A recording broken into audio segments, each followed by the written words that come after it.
Welcome to ధన smiley vlogs. గుత్తి వంకాయలు చూస్తే ఎవరికైనా నోరు ఊరాల్సిందే కదా. గుత్తి వంకాయలు కూర కాకుండా ఒక మంచి రైస్ ఐటెం చేద్దామని మీ ముందుకి వచ్చేసాను. అదేంటో తెలుసా? గుత్తి వంకాయ బిర్యానీ. దానికి కావలసిన పదార్థాలు: వేరుశెనగ గుళ్ళు, కొంచెంగా సోంపు, అనాస పువ్వు, 3 యాలక్కాయలు, 4 లవంగ మొగ్గలు, ఒక బిర్యానీ ఆకు, కొంచెం రాతి పువ్వు, అలాగే జీడిపప్పు. ఇవి వంకాయల మధ్యలో స్టఫ్ చేయడానికి. అవి వేగించుకొని పక్కన పెట్టుకోండి. ఈలోగా బాండీలో ఆయిల్ వేసుకుని, కుక్కర్ కానీ దలసరిగా ఉన్న బాండీ కానీ కొంచెం ఆయిల్, కొంచెం నూనె వేసుకుని, పలావాకు వేసుకుని, 2 పచ్చిమిరపకాయలు, అలాగే కొంచెంగా జీడిపప్పు వేసుకుని దోరగా వేయించుకోండి చిన్న మంట మీద.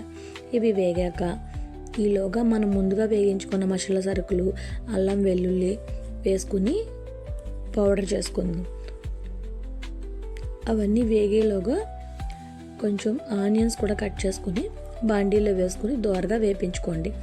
రుచికి సరిపడా సాల్ట్ కూడా నేను మసాలా కారంలోనే వేసేసాను, ఎందుకంటే వంకాయలకి ఉప్పు కారం పడుతుందని.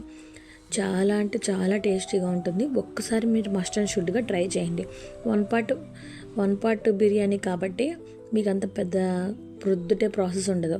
వంకాయలు మధ్యలో ఘాటు పెట్టుకుని మనం ఆడుకున్న పౌడర్ అంతా, మసాలా పౌడర్ వంకాయల ఘాట్లు పెట్టిన దాంట్లో పెట్టి ఒకసారి ఫ్రై చేసుకోవాలి.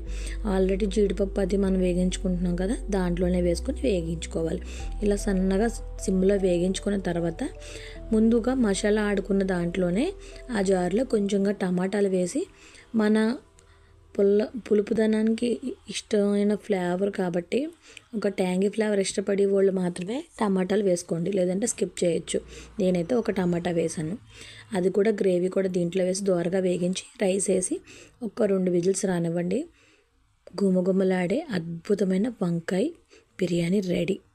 అలాగే దీంతో రైతాతో సర్వ్ చేయండి, సూపర్ ఉంటుంది.